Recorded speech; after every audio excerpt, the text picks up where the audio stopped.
Her children erased her for 40 years, but her dog led her to the one place that wouldn't.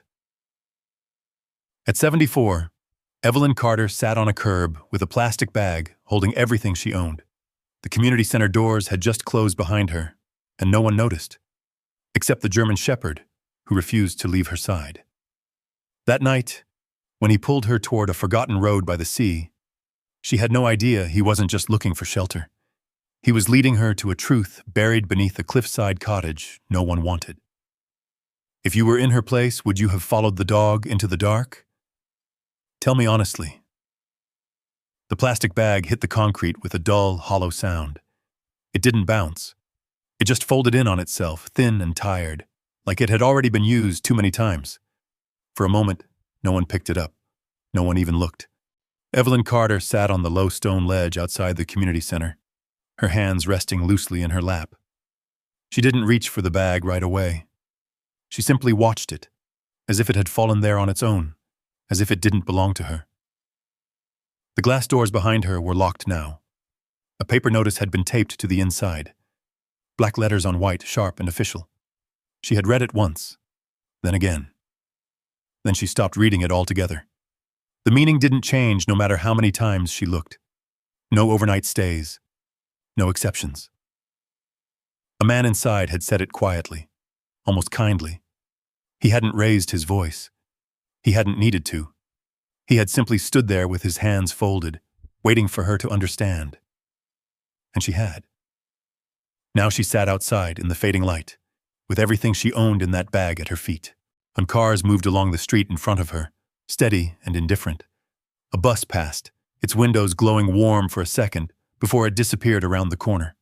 People walked by on the sidewalk, some alone, some in pairs, talking, checking their phones, pulling their coats tighter against the wind.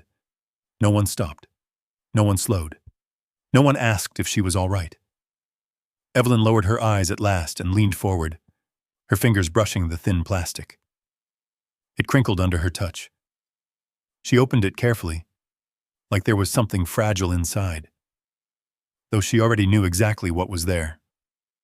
A folded sweater, 2 shirts, a pair of socks, a small envelope with documents that had expired years ago, and a photograph. She paused when she saw it. The edges were worn soft, the colors faded into something pale and distant.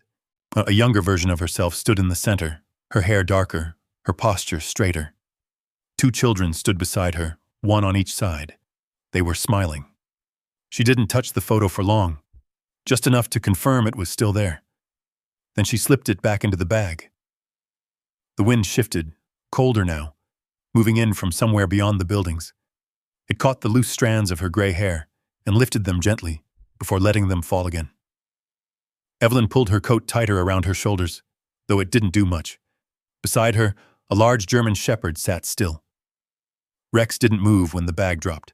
He hadn't flinched at the sound, or the voices, or the closing of the door behind them. He sat with his body angled slightly toward the street, ears alert, eyes tracking movement with quiet precision. Every few seconds, he glanced back at Evelyn, not checking, not questioning, just making sure she was still there. His fur was thick but uneven in places, darker along his back, lighter around his chest and legs. One ear stood straight, the other bent slightly at the tip, giving him an expression that felt both serious and patient at the same time. A man walked past them carrying a takeaway coffee. Rex's eyes followed him briefly, then returned to the space ahead. Another person passed closer, their shoulder brushing the edge of the ledge. They didn't apologize. They didn't notice. Rex shifted then, just slightly, placing himself a little closer to Evelyn's side. She felt it without looking. After a while, she reached down and rested her hand against his neck. The fur was warm, solid, real. Rex didn't move. Yet he leaned into the touch just enough to be felt, not enough to disturb her. The sky above the street had started to dim, the blue fading into something flatter, colder. Lights came on in the windows of the buildings across the road. One by one, squares of yellow appeared in the distance. Inside the community center, someone turned off the main lights. The reflection in the glass shifted, and for a moment, Evelyn could see herself there. Small, slightly hunched, sitting beside a bag that looked too light to hold a life. Then the reflection disappeared as the interior went dark. Evelyn blinked once, slowly. She didn't cry. There had been a time, maybe, when she would have, when something like this would have broken open inside her, spilling out in ways she couldn't control. But that had been years ago. Now, there was only a quiet stillness. She closed the bag again and tied the handles together with a careful knot. It was a habit she had learned somewhere along the way. Make things smaller, tighter, easier to carry. Easier to leave behind, if necessary. A gust of wind moved down the street, sharper this time. It carried the faint smell of salt, though the ocean was miles away. Evelyn noticed it. Not because it was strong, but because it was different. She lifted her head slightly, her eyes following the direction it came from. There was nothing there but the long stretch of road and the distant glow of traffic lights changing from red to green. Still, she sat a little straighter. Rex noticed too. His ears shifted forward, his body tensing just a fraction. Not in fear, but in attention. He stood slowly, stretching his legs, and then looked down the street in the same direction. For a moment, neither of them moved. Then the wind passed. The sound of traffic filled the space again. A car horn, a door closing somewhere behind them. Footsteps fading. Everything returned to what it had been. Evelyn let out a breath she hadn't realized she was holding. She reached for the bag and lifted it, testing its weight. It was light. Lighter than it should have been.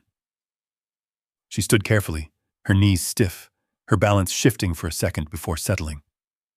Rex stepped closer immediately, his shoulder brushing her leg, as if to steady her without making it obvious. Evelyn adjusted the strap of the bag in her hand. She didn't look back at the door. There was nothing there for her anymore. For a brief moment, she remained standing on the edge of the sidewalk, uncertain, not about where she had been, but about where she would go next. This wasn't the first place that had turned her away. But as she looked down the quiet street, with the light fading and the air growing colder, it felt like something had closed behind her that wouldn't open again. Rex took a single step forward. Then he stopped and looked back at her. Waiting. Evelyn watched him for a second. Then, without saying anything, she followed. The bag hung at her side. The photograph remained inside, unseen. And the street stretched ahead of them, empty and unpromising, as the last of the daylight slipped away. The streetlights flickered on one by one as Evelyn and Rex moved away from the community center. Their shadows stretched long and thin across the pavement, bending around cracks and chewing gum stains, or disappearing into the dark edges of storefronts already closed for the night. Evelyn walked without hurry. There was no destination pressing against her. No one waiting for her anywhere. The bag tapped softly against her leg with each step, a steady rhythm that felt almost like a metronome counting down something she could no longer measure. Rex kept pace beside her, close but not crowding, his body angled just slightly outward toward the street. He watched passing cars with quiet attention. Every few steps, his head turned back toward her, checking the way she moved, the steadiness of her breath. They passed a bakery with chairs stacked upside down on tables inside. Evelyn slowed without meaning to. For a moment, the smell of bread lingered in her memory more vividly than in the air. There had been mornings, years ago, when she'd stood in a kitchen before dawn, flour dusting her sleeves, children's lunchboxes lined up on the counter. She could almost hear it. The clatter of cereal bowls, the rush of backpacks, the sound of small arguments about who got the blue cup and who had to take the green one. She blinked, and the bakery window reflected only the present. An old woman in a worn coat, a large dog at her side. No one else. Rex nudged her hand lightly. She exhaled and kept walking. 40 years was a long time to go without hearing your own name spoken by your children. It hadn't happened all at once. That would have been easier to understand. Easier to forgive, maybe. It started with missed phone calls. "Sorry, Mom. We've just been busy." Then birthdays that became texts instead of visits. Rather than texts that turned into silence. Evelyn had kept writing for a while. Real letters, not emails. She'd sit at a small kitchen table, another apartment, another neighborhood, and choose her words carefully. She would ask simple questions. How are you? Is the weather warm where you are? Did the kids start school yet? She never wrote anything that sounded like blame. The letters came back less and less. Eventually, they stopped being returned at all. She had told herself it was temporary. People drift. That's what everyone said. Time would fix it. Time would remind them. Time did neither. A bus roared past them now, its headlights briefly washing the sidewalk in white light. Evelyn stepped slightly back, instinctively placing Rex between herself and the curb. He didn't resist. He adjusted, solid and steady, and his shoulder brushing her thigh. She remembered the day she found him. It had been raining then, too. Not heavy rain, but enough to soak through fabric if you stood still too long. She had seen him tied to a fence near a vacant lot, a thin rope around his neck and a metal bowl tipped over beside him. No one nearby. No note. He hadn't barked. He hadn't growled. He had simply watched her with eyes that were too patient for a dog that young. She had untied the rope without speaking. He followed her home without hesitation. They had belonged to each other from that moment on. Now, as they crossed an intersection, the light blinking red to green above them, Evelyn's steps slowed.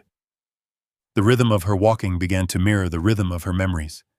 Steady, controlled, never rushing too far ahead. And her daughter had once loved braiding her hair. She used to sit on the edge of the bathtub while Evelyn dried it with a towel, insisting on doing it herself. Her son had been quieter, always watching from doorways, asking careful questions about things that broke and how to fix them. There had been laughter once. There had been noise. Somewhere along the way, that noise thinned into polite distance. Polite distance thinned into obligation. Obligation thinned into nothing. Evelyn had never fought them for it. She told herself they needed space, that she must have done something wrong, that if she gave them time, they would come back around. She avoided pressing too hard, avoided showing up uninvited, avoided reminding them that she still existed. She believed, deeply, that love didn't require chasing.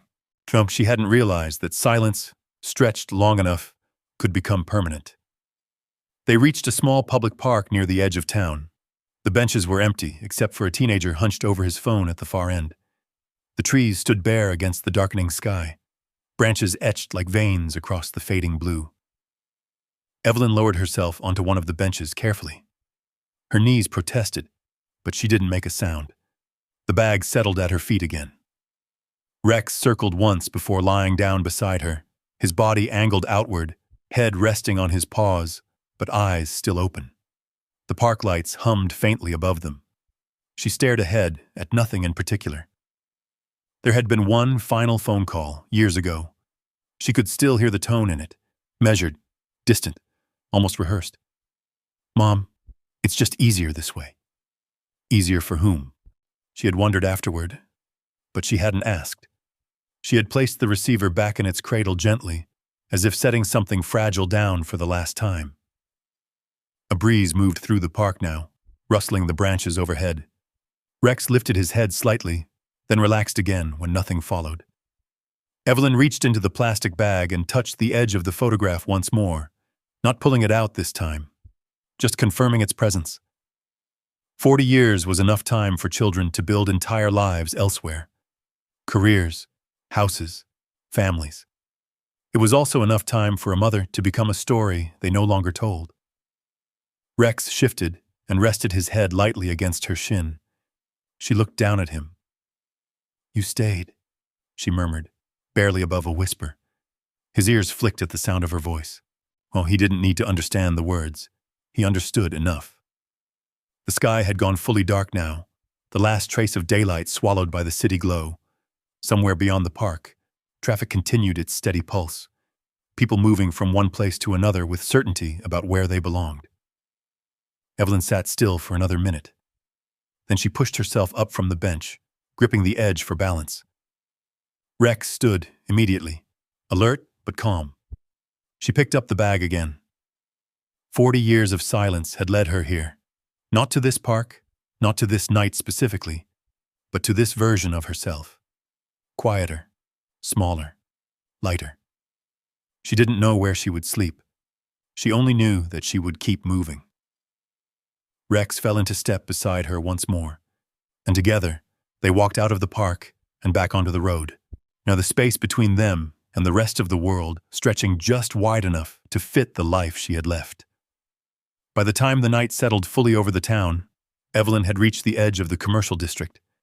Storefronts gave way to darker stretches of road where fewer lights worked and fewer people lingered. The pavement felt colder here, the air thinner somehow, as if the warmth of the city center didn't travel this far. She walked until her legs began to tremble. Rex slowed when she did. He never pulled ahead, never wandered. If she paused, he paused. If she turned, he turned. The leash, an old frayed length of fabric she had tied herself, hung loose between them most of the time. He didn't need it. They found shelter beneath the overhang of a closed hardware store. The metal gate had already been rolled down over the windows, while a single security light flickered near the corner of the building. It wasn't warm, but it was dry.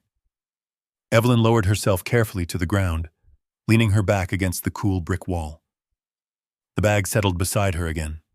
She tucked it between her legs, looping the handles around her wrist before resting her hands in her lap. Rex lay down close enough that his side pressed against her hip. His body gave off steady heat, a quiet reassurance in the empty space. A delivery truck rumbled past on the main road. Its headlights briefly spilled across them before disappearing. No one slowed. No one noticed. Evelyn closed her eyes for a moment. This wasn't the first place she had slept like this.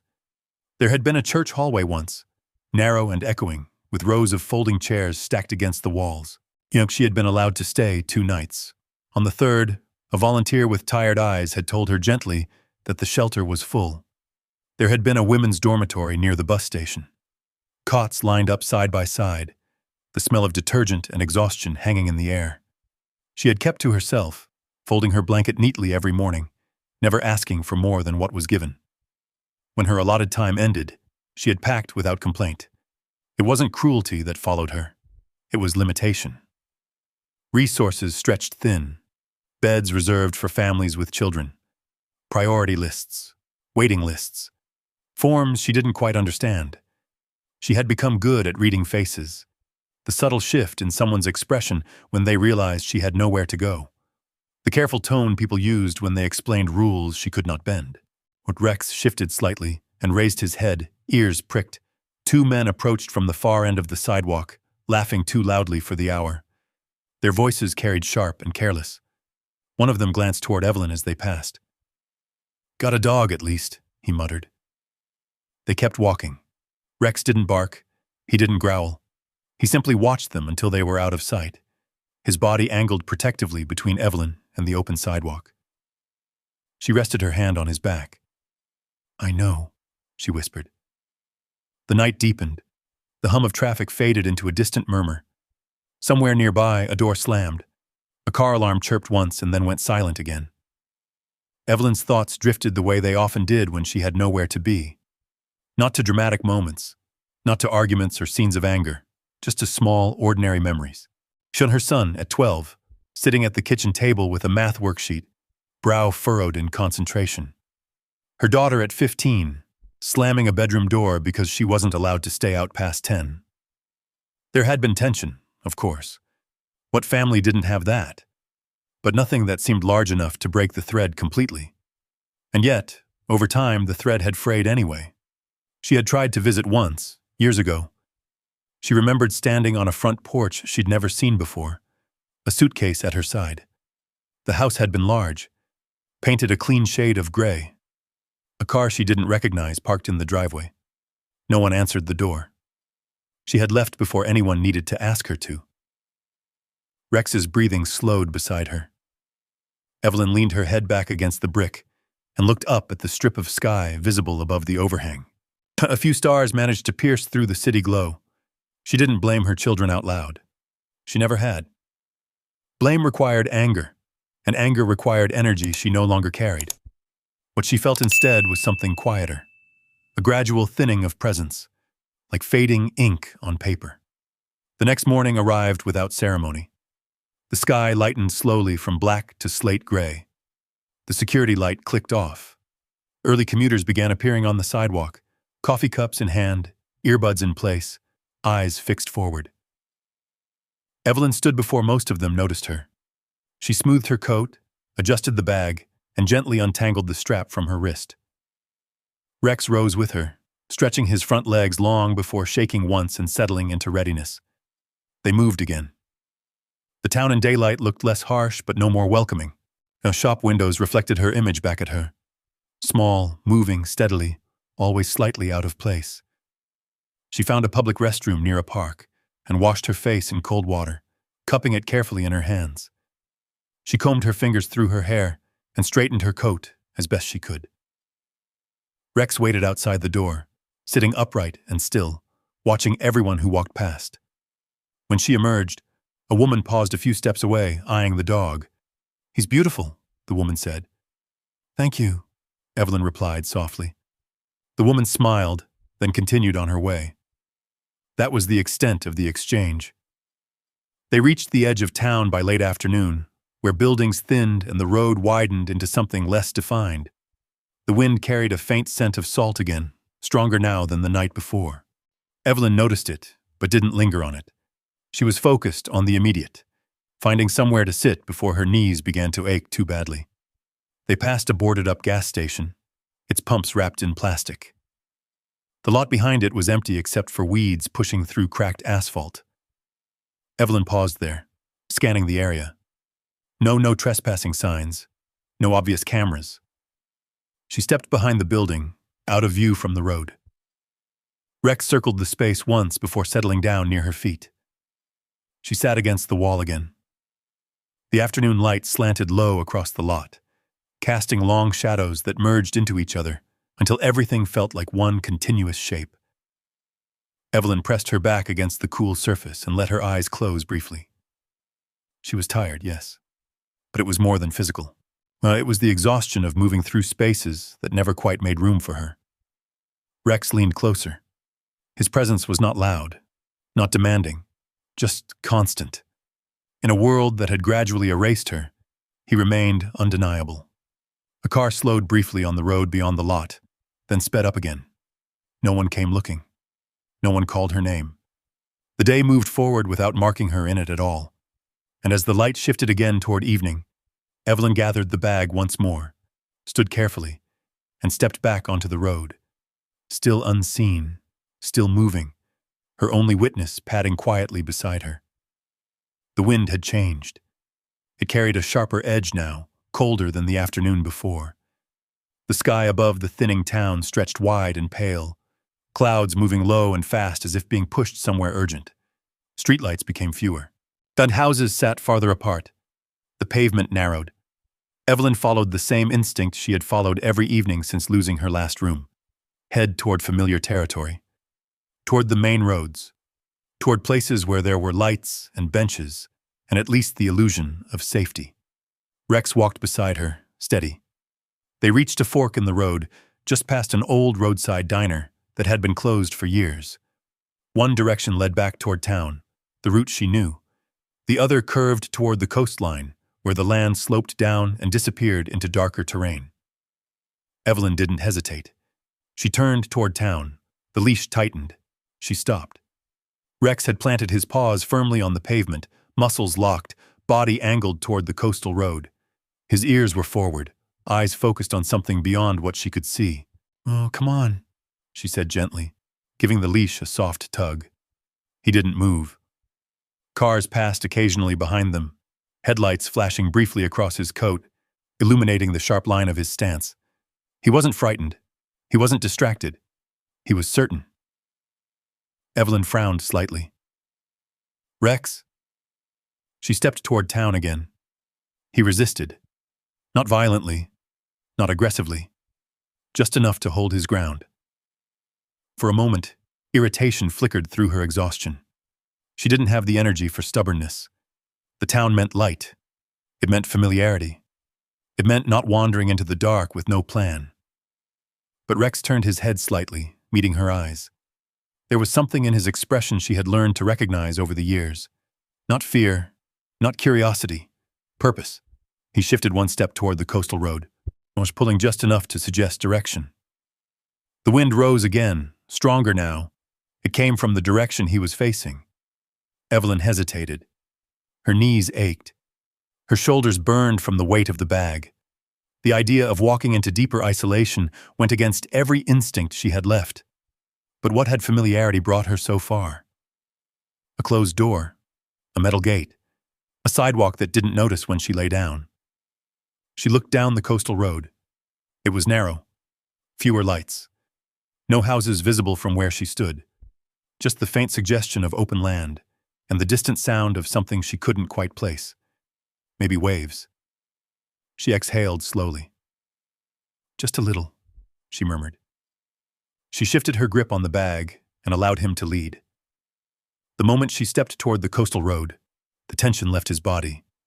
The leash slackened again, and he didn't bolt forward. He simply walked, confident and measured. The town fell behind them quickly.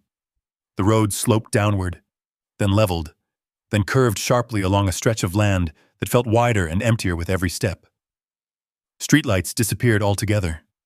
The only illumination came from the fading sky and the occasional passing car, fewer now. The wind grew louder. Not the gentle city wind that moved between buildings, but open wind, unrestricted, carrying the scent of salt and something older. Evelyn tightened her coat around herself. The sound she had noticed earlier became clearer. Waves breaking against rock. Distant, but steady. Rex walked slightly ahead now, nose lifted into the air, as if following something invisible. They passed a rusted sign half hidden in tall grass. The paint had peeled away, and are leaving only fragments of letters. The pavement eventually ended. Gravel replaced it. Evelyn paused again, looking back over her shoulder. The town lights were now small glows in the distance, farther than she expected. "We should go back," she said softly. Rex glanced at her but didn't stop. He stepped onto the gravel path, crunching lightly under his paws. She followed. The path narrowed further, bordered by wild grass that brushed against her legs. The sound of the sea grew louder, no longer distant but immediate. The air tasted sharper now. A cold thread of unease crept through her. She wasn't afraid of the dark. She had known darker nights than this. But this was different. This was unfamiliar ground. The land rose slightly ahead, forming a small ridge. Rex climbed it without hesitation. Evelyn followed slowly, her breath shortening with the incline. Her knees protested more loudly now. The bag felt heavier than before. When she reached the top of the ridge, the world opened. The cliff stretched wide before her, jagged and raw against the darkening sky. Below, waves crashed against rock, white foam flashing briefly before dissolving into black water. And off to the right, partially hidden by overgrown brush and leaning trees, stood something she hadn't expected to see. A cottage. Stone walls darkened by weather, roof sagging slightly. Windows cracked or boarded. The structure leaned toward the sea as if listening to it. It looked abandoned, forgotten, unwanted. Rex stopped walking. He stood at the edge of the gravel path, facing the cottage. The wind whipped through the grass around them, bending it low. The sea roared below. Evelyn's heartbeat quickened. "This is nothing," she said quietly, more to herself than to him. But Rex didn't move. He sat down. Right there, facing the cottage. Not restless, not alert in warning. Just waiting. Evelyn looked from the dog to the structure and back again. The place seemed too exposed, too unstable. The cliff edge wasn't far from the walls. One strong storm could swallow it whole. She took a cautious step forward. The gravel shifted under her shoe. The closer she moved, the more details emerged. Ivy crawling up one wall, a wooden door hanging slightly crooked on rusted hinges, a broken shutter tapping faintly against stone in the wind. No lights inside. No movement. But not completely destroyed either. The roof still held. The walls still stood. Rex rose again and walked toward the entrance, and Evelyn's pulse thudded in her ears. "Rex," she called softly. He didn't look back this time. He reached the door and stopped. Then he sat again, facing it. The wind howled around them, lifting strands of her gray hair across her face. The town lights were no longer visible from this angle. There was no one here, no witnesses, no voices. Only the sea and the dog and the silent cottage perched on the edge of the world. Evelyn stood a few yards away, staring at it. She didn't know why he had brought her here. She didn't know what waited inside. But for the first time in days, she wasn't simply drifting. She was standing in front of something. And Rex, who had never refused her before, had chosen this place. The sky darkened another shade. The wind pressed against her back as if urging her forward. Evelyn tightened her grip on the bag. Then, slowly, cautiously, she stepped toward the door. The wind pressed hard against her back, as if urging her forward before she could change her mind. Gravel shifted beneath her shoes. Rex stood, watching the door as if he had been waiting for this exact moment. Up close, the cottage looked even older than it had from the ridge. The stone was rough and uneven, darkened by years of salt air. Moss clung to the lower edges. One shutter hung loose, tapping faintly against the wall in the wind. The roof sagged slightly toward the seaside, but it had not collapsed. It had endured. Evelyn reached out and placed her hand against the wooden door. The surface was cold and splintered in places. She hesitated, listening. Only the wind, only the waves below. She pushed. The hinges groaned in protest, on a long, aching sound that echoed through the stillness. The door swung inward several inches before sticking against the uneven floor. Rex stepped forward first.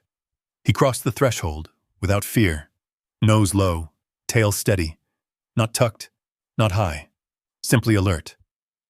Evelyn followed. The air inside was cooler than outside, carrying the scent of dust, damp wood, and something faintly metallic. But it was not rotten, not ruined.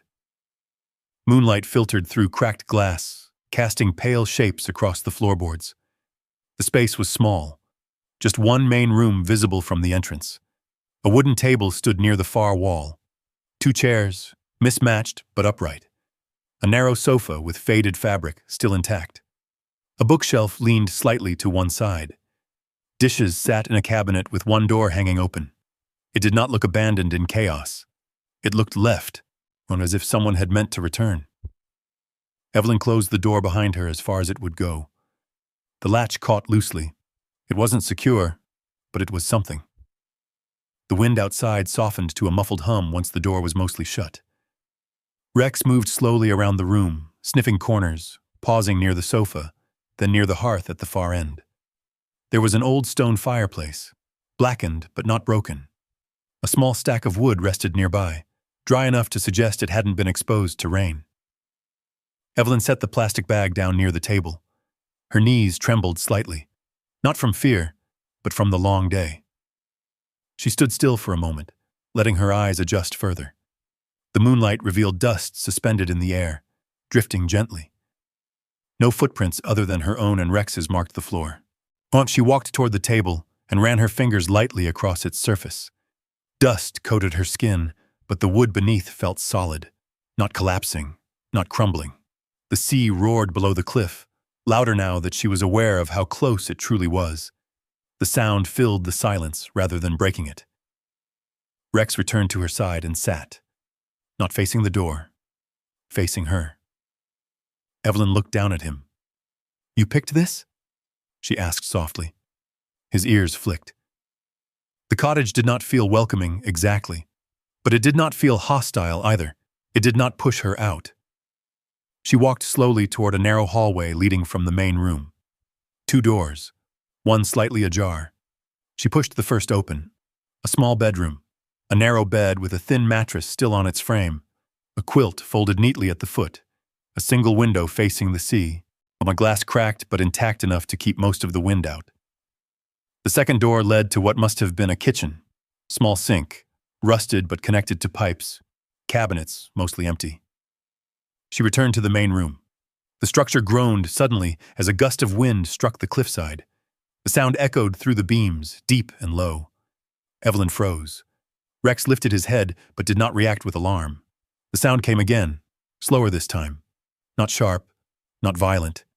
Just an old building shifting. She waited. Nothing else followed. Carefully, she walked to the broken window and tested its frame. It rattled slightly, but did not give way. She pressed a loose board against it, adjusting it just enough to reduce the draft. Her hands moved automatically, as if remembering something from long ago, tightening, steadying, and securing small things to make a space livable. The thought startled her. Livable. She had not allowed herself to think that word in months. Rex padded toward the hearth and lay down near it, curling his body along the stone as if claiming the spot. Evelyn watched him. He looked settled, not restless, not ready to leave. Outside, the sky darkened fully now. The last trace of blue disappeared beyond the horizon. The only light inside came from the moon and the faint reflection of white water below the cliff. Evelyn walked back to the door and checked the latch again. It would not withstand force, but it would discourage wandering wind. She returned to the table and slowly sank into one of the chairs. Her breathing slowed. The bag at her feet contained everything she owned. But for the first time since the community center doors had closed on her, she was sitting inside walls. The sea continued its steady rhythm below. The cottage creaked once more, then settled. She looked around the room again, at the table, the sofa, the shelves.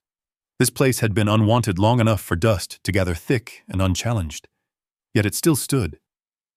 She stood again and walked toward the sofa, pressing down gently on its cushion. It held her weight. Rex lifted his head. "It's just for tonight," she murmured. The words sounded cautious, almost defensive, as if she were negotiating with herself. She retrieved the folded quilt from the bedroom and shook it lightly, dust rising in the dim light. She laid it across the sofa and sat down carefully. The fabric was thin but warmer than the air outside. Rex rose from the hearth and settled on the floor beside her, positioning himself between her and the door. The wind howled once more against the stone walls. The sound felt less threatening now, more like distant thunder than imminent danger. Evelyn leaned back slowly. The ceiling above her showed faint cracks but no gaping holes. The beams were dark and thick, weathered but sturdy. Her body relaxed inch by inch. She did not know who owned this place. She did not know why it had been left. She did not know whether she would be discovered and turned away again. But tonight, no one was asking her to leave. The thought alone loosened something tight in her chest. Rex's breathing steadied into a slow rhythm. Evelyn closed her eyes. The sea moved below the cliff. The wind moved across the land. The cottage shifted softly, holding its ground. And for the first time in many nights, Evelyn Carter slept beneath a roof, inside walls that did not push her away. She woke slowly, not with the sharp alertness of someone sleeping outdoors, not with the instinct to grab her bag and move before anyone noticed. She woke the way she used to wake years ago, gradually aware first of warmth, then of weight, then of sound. The sound was the sea, not violent, not threatening, just steady. Rex lifted his head before she fully opened her eyes. He stretched, paws extending forward, claws clicking lightly against the wooden floor. His tail thumped once against the boards, soft but certain. Evelyn sat up on the sofa. Morning light spilled through the cracked window in pale stripes, illuminating dust particles that drifted lazily in the air. The cottage looked different in daylight. Smaller, yes, weathered, but less ominous than it had seemed the night before. She listened carefully. No footsteps outside. No voices. No cars. Only wind and water. She stood carefully, her knees stiff but manageable, and crossed to the door. When she opened it slightly, the morning air rushed in, cold, bright, carrying the sharp scent of salt and grass. The cliff stretched wide under the early light. The horizon glowed faintly pink where the sun began to rise. Waves rolled in layers of gray and silver. There were no neighboring houses, no visible road from this angle, just open land and sea. Rex stepped outside first, scanning the perimeter. He moved in a slow circle, nose to the ground, checking corners and brush before returning to stand near her side. Evelyn stepped fully onto the worn stone threshold. She had not been chased from this place. She had not been turned away. It simply stood there, waiting. Inside again. She walked the length of the main room more deliberately this time. She opened cabinets. Most were empty, but not stripped bare. A chipped plate, 2 mugs, a small tin box containing dried tea leaves long since stale. In the kitchen, she turned the faucet experimentally. At first, nothing. Then a cough of air through the pipes. A shudder. A thin stream of water sputtered out. She startled, then laughed softly. An unfamiliar sound to her own ears. It wasn't strong pressure. The water ran rusty for a few seconds before clearing, but it ran. She cupped her hands beneath it, rinsing dust from her fingers. Behind her, Rex padded back into the main room and lay near the door, satisfied that the outside held no immediate threat. Evelyn moved to the bedroom and opened the curtains carefully. The window looked directly over the cliff's edge. The drop was steep, but the ground beneath the cottage appeared solid. Rock, not loose sand. She pressed her palm lightly against the wall. The structure felt firm. It groaned occasionally as the wind struck it, but it did not tremble. She returned to the main room and surveyed it with new eyes. The furniture was worn but intact. The table legs steady, the chairs usable, the hearth blackened but not crumbling. Someone had lived here once. Not recently, but long enough to leave a life behind. Evelyn picked up a dish towel draped over the back of one chair. It was stiff with age but whole. She shook it gently, and then folded it more neatly and placed it on the table. She found a broom in a narrow closet near the door. The bristles were bent but serviceable. Without fully deciding to, she began to sweep.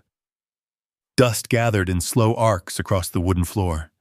Each stroke revealed more of the wood's natural grain beneath the gray film. The act felt grounding, familiar. The cottage responded in small ways. As dust lifted, light reflected differently across surfaces. The room brightened incrementally. Rex watched her from near the hearth, head tilted slightly, as if trying to understand the shift in her movement. "I'm not staying," she said quietly, though she did not sound convinced. "Just making it decent." Her voice echoed softly in the small room. She swept until her back ached, then paused to rest at the table. The chair creaked, but held. From outside, the sun climbed higher. The sea turned from gray to pale blue, the white foam flashing more clearly against the rocks. Hours passed unnoticed. She found an old rag and wiped down the table surface. The wood beneath was darker than she expected, polished smooth from years of use. She opened the small tin box again, inspecting it more closely this time. Inside, beneath the dried leaves, was a folded piece of paper, blank. She placed it back. There was no electricity that she could see, no visible wires running through the walls, but daylight filled the space generously. When she stepped outside briefly to shake out the rag, she noticed something else. A narrow footpath winding down toward the side of the cottage. It was overgrown, but visible. This place had not always been completely forgotten. While Rex returned to her side as she stood there, his posture relaxed now. He did not pace. He did not urge her elsewhere. He seemed content. Inside again, she walked to the hearth and crouched slowly. The stack of wood beside it appeared dry enough to burn. She hesitated, then selected a small piece and placed it inside the fireplace. She found a box of matches in a drawer near the sink, old but functional. Her hands trembled slightly as she struck one. The flame caught. It flickered uncertainly at first, then steadied as it touched the wood. A thin thread of smoke curled upward, then was drawn out through the chimney. The small fire warmed the immediate air around it, subtle but real. Evelyn sat back on her heels, watching the flame take hold. The cottage seemed to breathe differently now, not hollow, not abandoned, used. When she moved back to the sofa and sat down carefully, hands resting on her knees. Rex shifted closer, leaning lightly against her leg. The silence here was not the same as the silence on the sidewalk. It was not absence. It was space. Outside, the wind continued to sweep across the cliff, but it did not sound like rejection anymore. It sounded like distance. Evelyn looked around the room once more. Nothing about it promised permanence. Nothing guaranteed safety. But for the first time in a long while, she was not being told to move on. The cottage did not ask questions. It did not check her documents. It did not close its doors. It simply stood, and she remained. By late afternoon, the floor was cleaner, the table cleared, and the fire reduced to warm embers. Sunlight angled through the window, casting long lines across the boards. Evelyn stood and walked to the door again, opening it wide this time. The air moved freely in and out. Rex stepped outside and sat facing the horizon. She joined him on the stone threshold. From here, the town was invisible. The world she had left felt distant and small. The cliff held steady beneath her feet. For the first time in months, she felt something unfamiliar. Not certainty, not ownership, but a quiet, fragile relief. This place had not pushed her away, and for now, that was enough. The second morning arrived with a low ceiling of gray clouds and a steadier wind. The sea below looked heavier, darker, like brushed steel. Evelyn stood at the kitchen sink, letting the water run clear before filling one of the chipped mugs she had washed the day before. The cottage no longer felt entirely foreign. It still groaned when the wind struck the cliffside, and the boards creaked beneath her steps, but the sounds had begun to separate themselves in her mind. She could tell the difference now between a loose shutter and a shifting beam, between the wind slipping through cracks and the house settling into its foundation. Rex lay near the hearth, watching her with calm attention. After drinking the last of the stale tea leaves she had steeped the previous night, Evelyn turned her focus to the bookshelf in the main room. She had noticed it before but had not examined it closely. The shelves held books, some leaning, some stacked horizontally. The spines were faded but legible. Gardening manuals, maritime history, old novels with yellowed pages. She ran her fingers along them, pausing when she noticed a narrow gap behind a row of paperbacks. She slid one of the books aside. There, pressed against the back wall of the shelf, were several envelopes tied together with thin twine. Beneath them, a leather-bound notebook. The leather was cracked but cared for, the edges worn smooth from use. Evelyn hesitated only briefly before lifting it free. She carried it to the table and sat down. Rex shifted closer, as if aware something important was unfolding. She opened the notebook carefully. The handwriting inside was small and steady. Not rushed, not erratic. The ink had faded slightly, but remained readable. The first page read simply, Eleanor Marsh, March 14th, no year. Evelyn turned the page. The entries were dated in neat sequence. Observations about the weather, the condition of the garden, notes about repairs needed to the roof, mentions of the wind and the sea, written not as complaints, but as familiar companions. Evelyn read slowly. Eleanor had lived here alone. The entries spoke of long winters and stubborn leaks, of hauling wood inside before storms, of planting herbs along the narrow strip of soil beside the cliff. There were no dramatic confessions, no grand revelations, just steady documentation of life. Evelyn found herself leaning closer. One entry mentioned a letter received from the council. Another spoke of their visit and another inspection. The tone shifted slightly there, less observational, more guarded. They say the land is unstable, one line read, yet it has held longer than any of them have lived. Evelyn paused. She glanced around the room instinctively, as if expecting to see the woman who had written those words. The cottage felt quieter now, more inhabited somehow. She turned another page. Eleanor wrote about refusing an offer, about men in pressed jackets standing in her doorway, explaining plans for development along the cliff, homes with glass walls. Progress, they had called it. Eleanor had declined. The next entries grew sharper. Survey completed. Results exaggerated. They want it cheap. They want it empty. Evelyn's fingers tightened slightly on the edge of the notebook. Rex lifted his head. The wind rose outside, rattling the loose shutter again. Evelyn turned another page. There were letters tucked between entries, official-looking documents with seals and signatures, notices about safety concerns, statements about potential condemnation. Yet she reached for the stack of envelopes she had found earlier and untied the twine. Inside were copies of correspondence, letters addressed to city offices, requests for review, appeals written in firm, controlled language. Eleanor had not been passive. She had fought, and yet the cottage stood empty. Evelyn's eyes moved back to the notebook.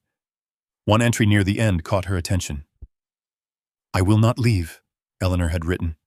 "They may declare what they wish, but this house has stood longer than their company name." Company. Evelyn leaned back slowly. She felt a strange stirring in her chest. Not fear, not yet, but recognition. She knew something about companies, about being overlooked, about decisions made quietly in offices that never saw the faces affected by them. Rex rose and padded over to the bookshelf. He sniffed along the bottom shelf, then turned his attention to the wall beside it. He pressed his nose to the wood, then stepped back. Evelyn watched him. "What is it?" she asked softly. He sniffed again, then scratched lightly at the baseboard. The sound was small but deliberate. She stood slowly and walked over. The floorboards near the shelf looked no different than the others at first glance. But when she knelt carefully and pressed her palm against them, one board shifted slightly under her weight. Her pulse quickened. The air in the room seemed to tighten. She glanced back at the notebook on the table, then down at the floor. Rex scratched again, once, twice, not frantically, purposefully. Evelyn's heart beat harder now, echoing faintly in her ears. Now the cottage that had felt simply shelter minutes ago now held something more. Not comfort, not relief, but possibility. She placed her fingers along the edge of the shifting board and tested it gently. It lifted a fraction. Dust spilled from the seam. The wind struck the cottage again, and the beams groaned overhead. Evelyn froze. Rex did not move. The sound passed. The house settled. She looked back at the notebook once more. Eleanor Marsh had stayed. She had written. She had resisted. And now her words sat open on the table beside a floorboard that did not sit quite right. The cottage no longer felt merely abandoned. It felt interrupted. Evelyn swallowed carefully. Outside, the sea continued its steady rhythm against the cliff. Unaware of what stirred inside the stone walls above, she placed both hands on the loose board, and this time she pulled. The wood resisted at first, swollen from years of damp air. Dust broke free in a thin cloud, rising into the pale light that filtered through the window. Rex stood close, his body tense but controlled, watching her movements carefully. Evelyn shifted her grip and pulled again, slower, steadier. The board lifted. Beneath it, a narrow hollow opened in the floor, no larger than a shallow drawer built into the bones of the house. Inside sat a metal box, dull and scratched, but intact. Her breath caught. The wind struck the cottage again, a heavy gust that pressed against the walls. The beams answered with a low groan, but the floor beneath her knees felt solid. She reached into the cavity and lifted the box out carefully. It was heavier than she expected, but Rex moved back slightly, giving her space. Evelyn carried the box to the table and set it down beside Eleanor's open notebook. The metal latch on the front was small, unremarkable. It was not locked. Her fingers trembled faintly as she opened it. Inside were documents, neatly stacked, protected in plastic sleeves, official-looking papers, typed letters, copies of reports stamped with dates and signatures. She pulled the top sheet free. Geological assessment, coastal stability review. Her eyes moved across the page slowly. The language was technical, but clear enough. Measurements, soil density, rock composition, risk classifications. The report concluded that the cliff beneath the cottage was unstable, unsafe for continued habitation, recommended for condemnation. Evelyn swallowed. She reached for the next document. On another report, this one thicker, bound more formally. The name at the top read, Independent Geological Survey, Dr. Helen Carter. The findings were different, completely different. This report described granite foundation, minimal erosion, long-term structural stability consistent with coastal weather patterns, no imminent risk. Evelyn blinked. She turned the pages carefully, The dates on the two reports were close, just months apart. One labeled the land dangerous, the other declared it sound. Her chest tightened. She sifted through the rest of the contents. Letters from a development company, offers to purchase, notices of forced reassessment, copies of Eleanor's appeals marked received but with no further response. One letterhead bore a company name, Horizon Crest Development. Evelyn stared at it. She didn't recognize the name personally, but she recognized the language. Urban expansion, luxury coastal housing, revitalization. Words she had once heard spoken confidently in offices where people wore pressed suits and spoke about land as numbers. Another document lay beneath the stack, a memorandum outlining funding for the geological survey that had declared the land unsafe. Funded by Horizon Crest Development. Evelyn's fingers tightened on the edge of the paper. The sea roared below, louder than before. She read more carefully now. The condemnation order had followed swiftly after the first report. Insurance withdrawn. Property value erased. Eleanor's appeals delayed, then quietly dismissed. Evelyn looked back at the independent survey. 42 pages, charts, diagrams, core samples documented in detail, all ignored. The cottage creaked again as another gust hit. Rex moved to the door and sat facing it, alert but calm. Evelyn leaned back in her chair slowly. The woman whose words she had read only hours ago had not simply lived alone. She had fought, and she had been dismissed, not because she lacked evidence, but because she lacked leverage. The realization settled heavily in her chest. The silence Eleanor had written about, meetings unattended, letters unanswered, felt familiar. Evelyn's own letters to her children had been met with similar quiet, not argued, not returned with anger, just absorbed into nothing. Her life had narrowed in similar fashion. Decisions made elsewhere, doors closed without explanation. She looked around the cottage again. The beams were thick, the floor beneath her felt firm, yet the walls bore the scars of weather, not collapse. She stood and walked slowly to the window overlooking the cliff. The land beneath the house looked solid, rock layered and steady. Waves crashed below, but the cliff did not crumble with each strike.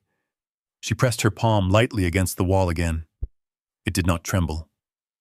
She returned to the table and picked up the memorandum once more. The dates were years old. Horizon Crest had wanted this land, and someone had made sure Eleanor appeared wrong. Evelyn closed her eyes briefly. For a fleeting moment, doubt surfaced. What if she had misunderstood? What if the cottage truly was unsafe? But the documents in her hands were clear. The independent report matched what she could feel under her own feet. The condemnation had not been about safety. It had been about convenience. She imagined Eleanor sitting at this same table, reading the same words, writing in her notebook with careful script, determined not to let her story vanish quietly. Evelyn felt the weight of the papers in her hands. She could leave. She could pretend she had not seen any of it. She could return to drifting along the edge of towns and letting the world move past her unnoticed. The thought tempted her briefly. To disappear was easier. To fight required being seen. Rex returned to her side and rested his chin lightly on her knee. She looked down at him. He had led her here. Not to shelter alone, but to this. The sea thundered below the cliff again, louder now as the wind intensified. Evelyn gathered the documents carefully and placed them back into the metal box. She did not return the board to the floor. No, she left the hollow exposed. The cottage did not feel abandoned anymore. It felt unfinished. She sat back down at the table and opened Eleanor's notebook once more, flipping to the later entries. "I am tired," one line read, "but I am not wrong." Evelyn traced the ink gently with her finger.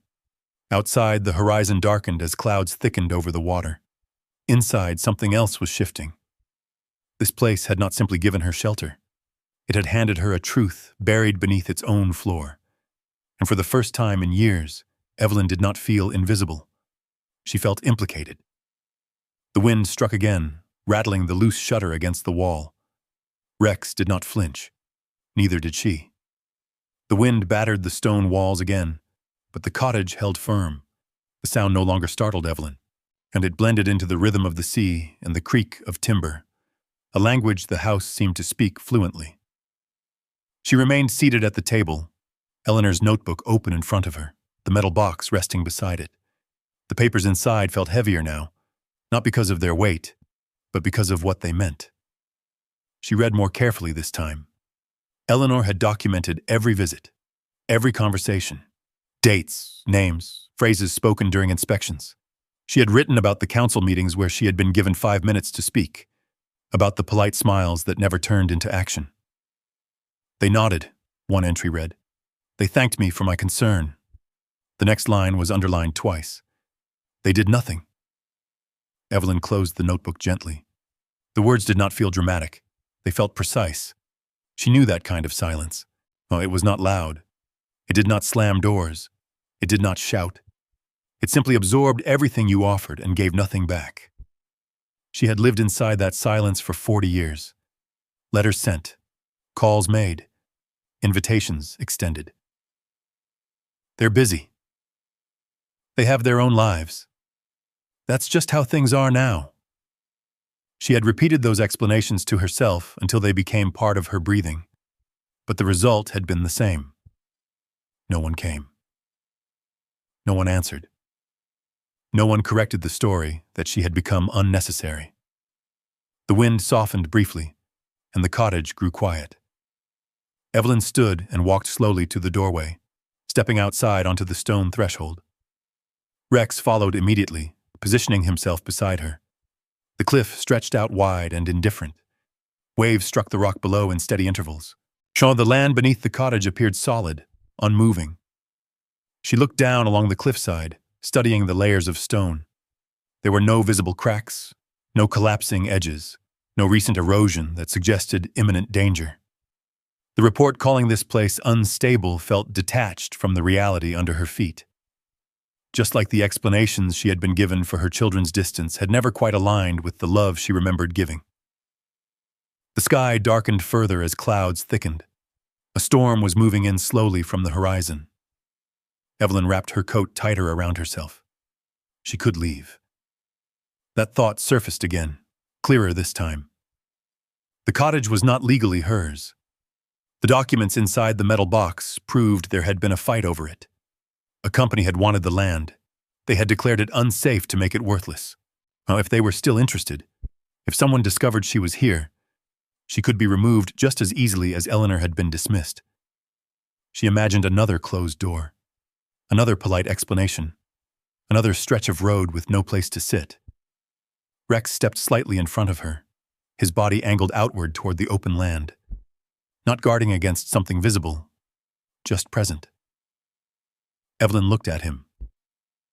"You don't know what this means," she said quietly. He turned his head slightly, as if listening. Maybe he didn't understand the documents. Maybe he didn't grasp the weight of corruption or development plans, but he understood something else. He had refused to follow her back toward town. He had led her here. He had scratched at the floor until she found the box. He had not hesitated. She turned back inside. The room felt different now. Not fragile relief anymore. Not just temporary shelter. It felt like a crossroads. She picked up the memorandum again, reading the company name slowly. Horizon Crest Development. She imagined polished conference tables, coffee cups placed neatly beside folders, voices discussing land parcels as investments. She imagined Eleanor sitting at this very table, writing letters that were never truly read. The similarity tightened in her chest. Eleanor had been alone. Evelyn was alone. That had been the weakness both of them carried. Not lack of truth, not lack of effort, just lack of amplification. She walked slowly to the bookshelf and placed the notebook back in its position, but not hidden. She left it visible this time. The floorboard remained lifted. The hollow beneath it gaped quietly, like a wound exposed to air. She knelt again and carefully replaced the metal box inside the cavity, but she did not seal it fully. The board rested loosely over it, ready to be lifted again. The storm reached them sooner than she expected. Rain began as a thin mist, then thickened into steady drops that struck the roof in uneven rhythm. The cottage groaned under the impact, beams shifting slightly. Evelyn stood in the center of the room, listening. The sound was loud, but not catastrophic. Water did not pour through the ceiling. The walls did not crack. The cottage endured. She moved to the fireplace and stirred the embers, adding another small piece of wood. The flame caught slowly, light flickering across the walls. Rex lay near the hearth again, calm despite the storm outside. Evelyn sat on the sofa, watching the fire, while her thoughts drifted back to the last time she had tried to explain herself to her daughter. It had been years ago. A careful conversation over the phone. "I don't understand what I did wrong," she had said. There had been a pause. "It's not about that, Mom." But nothing further. No explanation, no correction. Just silence that thickened over time. She had accepted it eventually, told herself it was better not to press. Eleanor had not accepted it. Eleanor had written, documented, appealed, and been ignored anyway. The realization struck deeper now. It wasn't just silence that defeated someone. It was isolation. Evelyn looked around the room again. She was not strong in the way younger people were strong. She did not have money. She did not have connections. But she had something Eleanor no longer had. Time. And nothing left to lose. The thought unsettled her. To act meant stepping back into visibility, into systems and offices and people who might dismiss her again. To remain meant keeping the cottage as quiet shelter and pretending the documents had never been found. The storm intensified outside, wind slamming against the walls with renewed force. Rex lifted his head briefly, then rested it back on his paws. The cottage held. Evelyn stood slowly and walked to the door, placing her palm flat against it. The wood vibrated faintly under the pressure of wind. She felt the solidity beneath the vibration. She thought of Eleanor's final entry. "I will not leave." Evelyn closed her eyes. For 40 years, she had stepped back when asked. For 40 years, she had softened her voice. For 40 years, she had allowed silence to define her. The storm howled. Inside, the fire crackled steadily. Evelyn opened her eyes again. This time, the silence did not feel like defeat. It felt like a decision waiting to be made. And she was no longer certain she would choose to disappear quietly. The storm passed sometime before dawn. Evelyn woke to a softer light pressing through the cracked window, the sea calmer but restless, as if it too had argued through the night and finally grown tired. Rex was already awake. He sat near the door, watching her. She lay still for a moment, listening. The cottage remained intact. No collapsed beams, no fallen stones, no sign that the cliff had shifted beneath them. The reports claiming danger echoed faintly in her mind. Unstable, unsafe, uninhabitable. She rose slowly and walked to the door, while opening it wide. The air smelled washed and clean. The ground was damp but firm beneath her shoes. The cliff edge stood as it had the day before, solid, layered rock exposed where the rain had darkened it. If the land had been fragile, the storm would have revealed it. It had not. She returned inside and walked straight to the loose floorboard.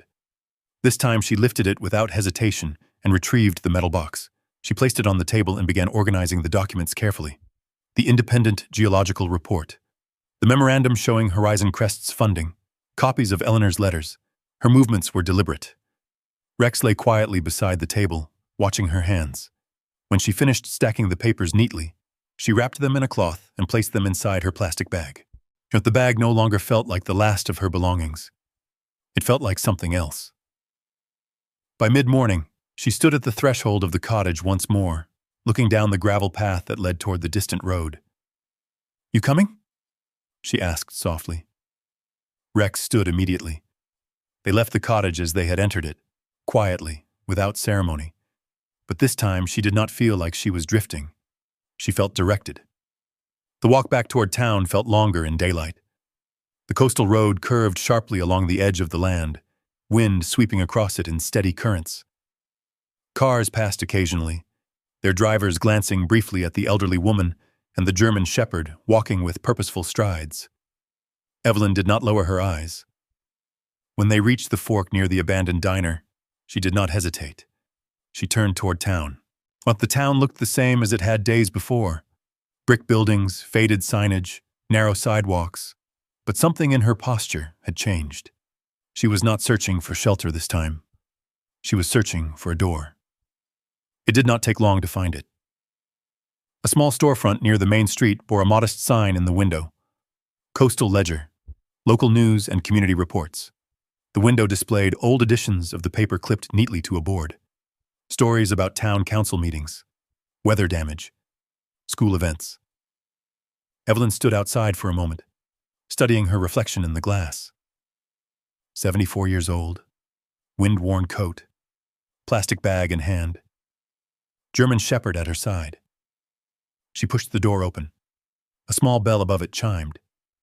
Inside, the office smelled faintly of ink and coffee. Two desks sat opposite each other, and cluttered with papers and computer screens. A young man with rolled-up sleeves looked up from behind one of them. He appeared to be in his early 30s. Dark hair, tired eyes, pen tucked behind one ear. "Yes?" he asked politely. Evelyn stepped forward. "My name is Evelyn Carter," she said. Her voice did not tremble. "I have something you should read." He glanced at Rex briefly, then back at her. "We don't usually allow—" "He's trained," she said calmly. "He won't cause trouble." The man studied her for a moment longer, then gestured toward a chair. "I'm Caleb Rowan," he said. "What is it you've got?" Evelyn sat down slowly and placed the cloth-wrapped bundle on his desk. She unfolded it carefully, laying the documents out in a precise order. He leaned forward, curious but cautious. "Oh, this concerns the cottage on the North Cliff," she said. "The one declared unsafe." Recognition flickered faintly across his face. "That old place?" he said. "I thought it was condemned years ago." "It was declared condemned," Evelyn replied. "That doesn't mean it was." He picked up the independent geological report first, scanning the header. His posture shifted slightly. "Where did you get this?" he asked. "It was hidden beneath the floor," she said. "The woman who lived there kept records. She tried to contest the ruling." Caleb flipped through the pages quickly, then reached for the memorandum with Horizon Crest's letterhead. His brows knit together. "This company funded the original survey?" he murmured. "Yes." "And they were planning development nearby?" "Yes." He looked up at her again. "Are you living there?" he asked quietly. She held his gaze. "For now." The room fell silent except for the faint hum of a computer fan. Caleb sat back in his chair, staring at the papers spread before him. "This is serious," he said finally. "It was serious for Eleanor," Evelyn replied. "No one listened." He picked up his phone and snapped a few photographs of the documents. "I'll need copies," he said. "I'll verify the survey records. Check the council archives." He paused, studying her more closely. "Why bring this to me?" Evelyn considered the question. "Because I've spent 40 years being quiet," she said. "It didn't change anything." Caleb nodded slowly. "I can't promise what this will become," he said. "But I can promise I'll look." "That's all she wanted," Evelyn replied softly. He glanced at Rex again. And the dog?" he asked lightly. "He found the floorboard," she said. Caleb allowed himself a small smile. "Well," he said, gathering the documents carefully, "let's see what we uncover." When Evelyn stood to leave, the bell above the door chimed again as it closed behind her. The town looked slightly different now, not warmer, not friendlier, but less impenetrable. Rex walked beside her, tail level, steps confident. She did not know what would come of the documents. She did not know whether the council would respond or the company would deny everything. But for the first time in decades, her voice had entered a room and remained there, and this time, she had not whispered. The article ran 3 days later. Evelyn did not see it immediately.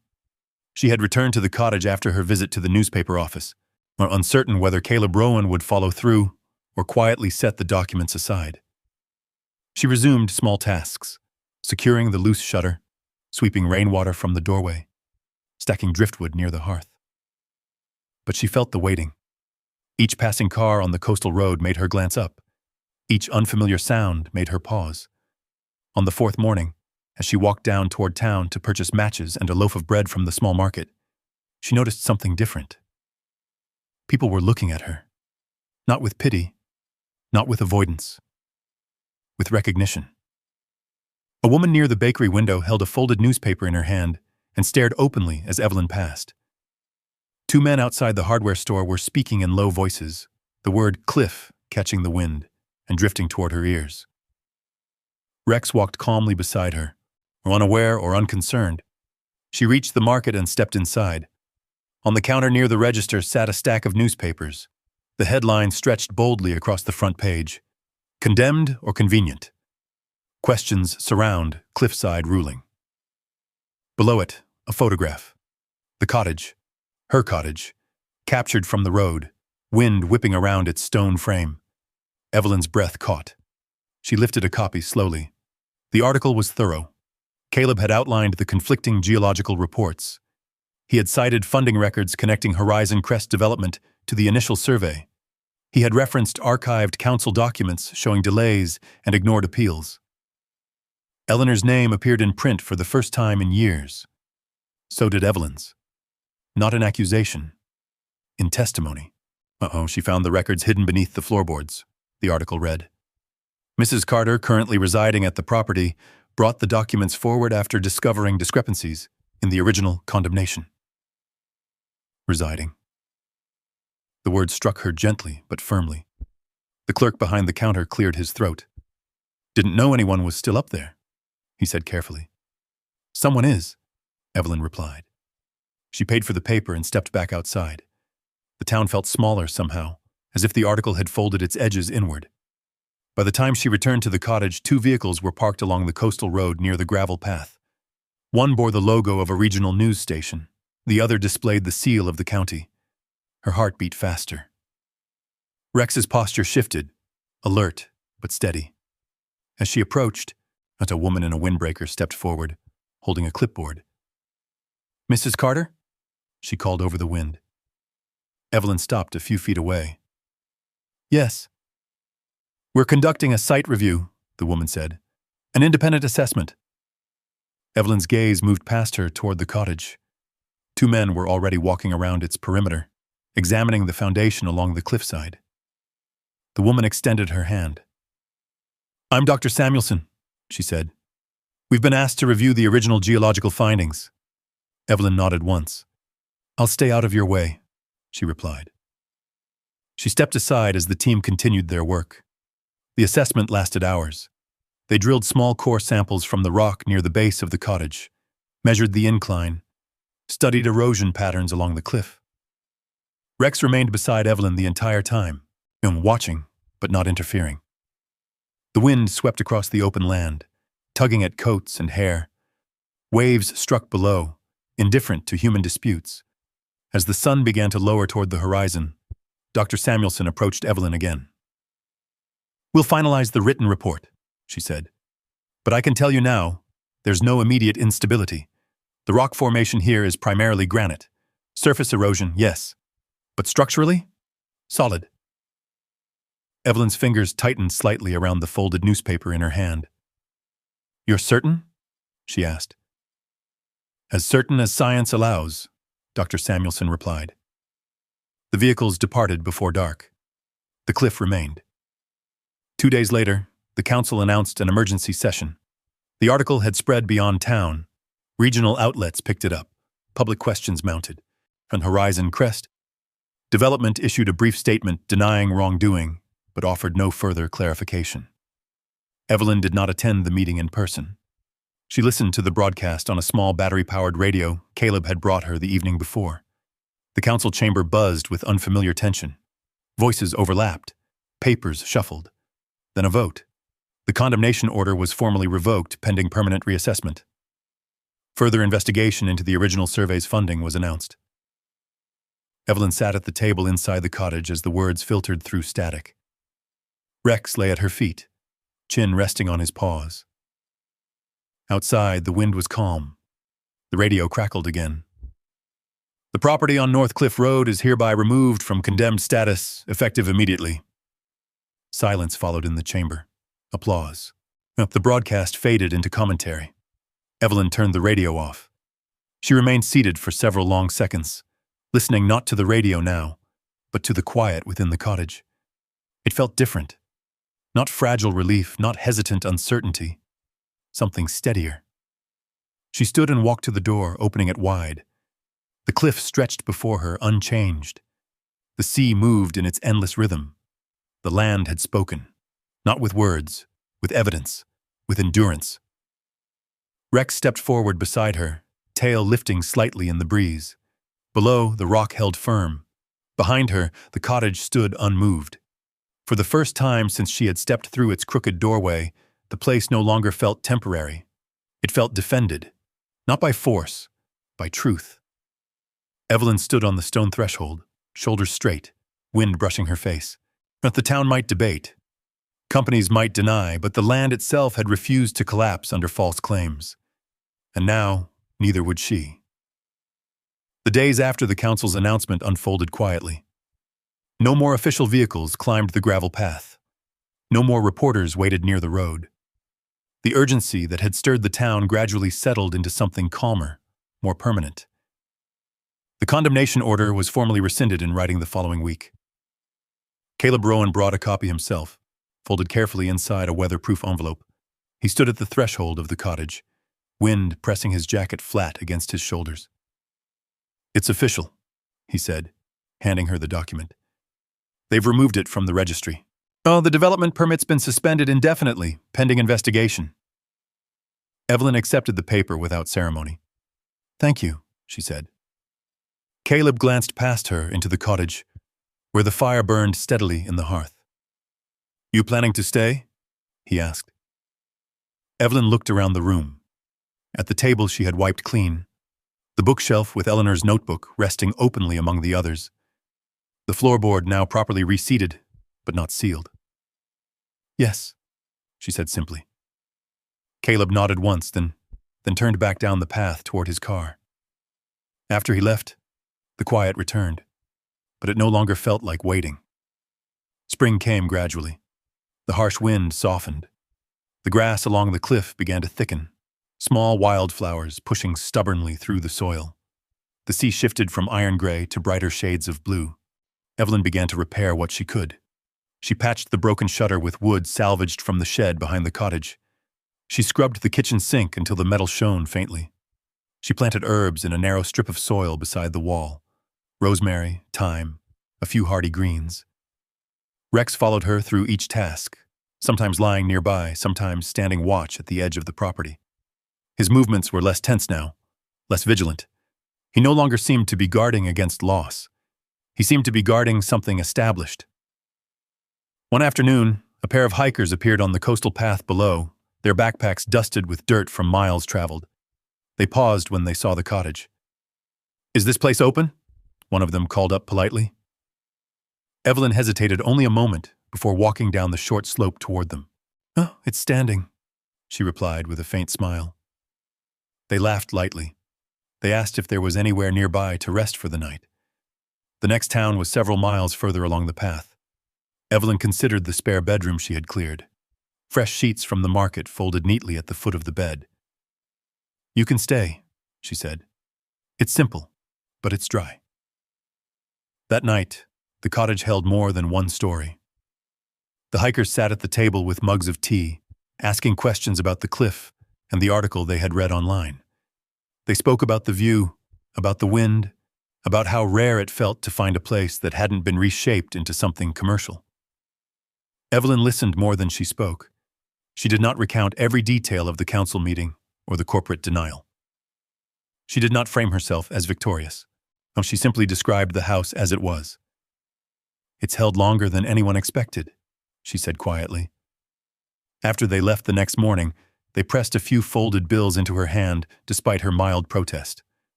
"For the upkeep," one of them insisted. The gesture felt unfamiliar, but not unwelcome. As weeks passed, more walkers stopped along the path. Word spread that the Cliff Cottage had reopened, not as a hotel, not as a business with signage and brochures, but as a place that offered shelter to those moving through. Evelyn placed a small wooden board near the gate. Cliffside room, one night at a time. Nothing more. She did not advertise. She did not expand. She kept it manageable. Rex greeted each visitor with calm authority, assessing them before stepping aside. Evenings became fuller. Conversations drifted across the table, while laughter mingled with the steady rhythm of waves below. Eleanor's notebook remained on the shelf, visible. Sometimes guests noticed it. Sometimes they asked. Evelyn would hand it to them carefully, watching as they turned the pages with quiet respect. She wrote everything down, Evelyn would say, so it wouldn't disappear. The garden grew slowly. The cottage beams held steady. The sea continued its endless conversation with the cliff. One late afternoon, as the sun lowered into a wide copper horizon, Evelyn stood at the edge of the property beside Rex. The wind brushed gently against her face. The town lights flickered faintly in the distance. She thought of the community center doors closing behind her months earlier, the plastic bag at her feet, the silence that had followed her for 40 years. Oh, she did not feel that silence now. She felt wind. She felt stone beneath her shoes. She felt a dog's steady presence at her side. She had not reclaimed her children. She had not rewritten the years that had drifted away, but she had not remained erased either. The cottage did not promise permanence. Storms would come again. Seasons would shift. But it stood, and she stood with it. Evelyn bent down and rested her hand against Rex's neck. "You know," some murmur. His tail moved once again the rash. The horizon deepened into violet. Behind her, light glowed warmly from the cottage windows. In the quiet that followed, with the wheel steady and the sea unwavering, Evelyn understood something that did not need to be spoken loudly. Being abundant had not meant she were without worth. It had only meant they had not yet reached the lands that would hold her. And here, on the edge of land and water, when the cliff refused to kill away and the cottage refused to collapse, stay out fondly found round that stay, on that cliff, with the wheel steady and the sea refusing to retrace, Evelyn didn't get back what she lost. She found some things she didn't know she was still allowed to have, a place that stayed. Sometimes the world goes quiet around us, and we mistake the silent from proof that we don't matter. If you ever felt forgotten and later found your out-lived cottage, say a single word in the comments that describes it. And if stories like this remind you that it's never too late to begin again, you're always welcome. Stay a little longer here.